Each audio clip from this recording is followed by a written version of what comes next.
সংখ্যালঘু মুসলিম নাগরিকদের নিয়ে মাত্র ১৫ মিনিটে বাংলাদেশ দখলে নেওয়ার হুমকি দিয়েছেন পশ্চিমবঙ্গের ক্ষমতাসীন রাজনৈতিক দল তৃণমূল কংগ্রেসের এক নেতা। বুধবার ১১ই ডিসেম্বর পশ্চিমবঙ্গের মালদা জেলা তৃণমূল কংগ্রেসের সংখ্যালঘু সেলের সভাপতি টিঙ্কুর রহমান বিশ্বাস এই হুমকি দিয়েছেন। তার এই হুমকির ভিডিও সামাজিক যোগাযোগ মাধ্যমে ভাইরাল হয়েছে।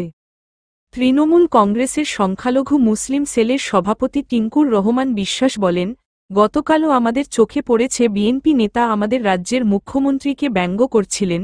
এখানে সংখ্যালঘু মুসলিম যারা আছি আমাদের জন্যই যথেষ্ট বাংলাদেশ। আমি কালকেও বলেছি, বর্ডার খুলি দিন ১৫ মিনিটের জন্য, বাংলাদেশ দখল করে নেব, পুলিশ লাগবে না, ফোর্সও লাগবে না।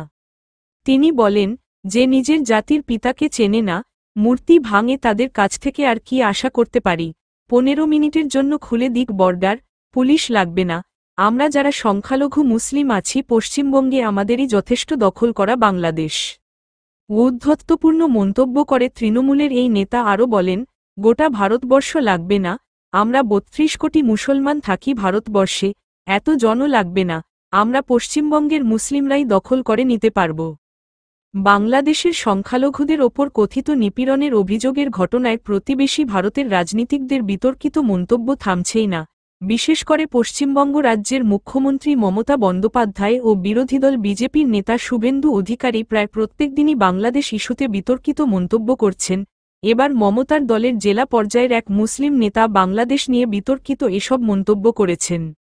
একই দিনে বুধবার মমতা বন্দ্যোপাধ্যায় কলকাতায় সাংবাদিকদের সঙ্গে আলাপকালে বাংলাদেশে সংখ্যালঘুদের সুরক্ষা দেওয়ার জন্য ভারতের কেন্দ্রের ক্ষমতাসীন নরেন্দ্র মোদীর সরকারের প্রতি আহ্বান জানান। বিতর্কিত এই আবদার জানিয়ে মমতা বলেন, কেন্দ্রকে অবশ্যই সহিংসতা বিধ্বস্ত বাংলাদেশে সংখ্যালঘুদের সুরক্ষা দিতে হবে এবং যারা ফিরতে ইচ্ছুক তাদের ফিরিয়ে আনতে হবে। তবে বাংলাদেশ ইস্যুতে পশ্চিমবঙ্গের অনেকেই সেখানে সাম্প্রদায়িক দাঙ্গা লাগানোর চেষ্টা করছে বলেও দাবি করেছেন মমতা।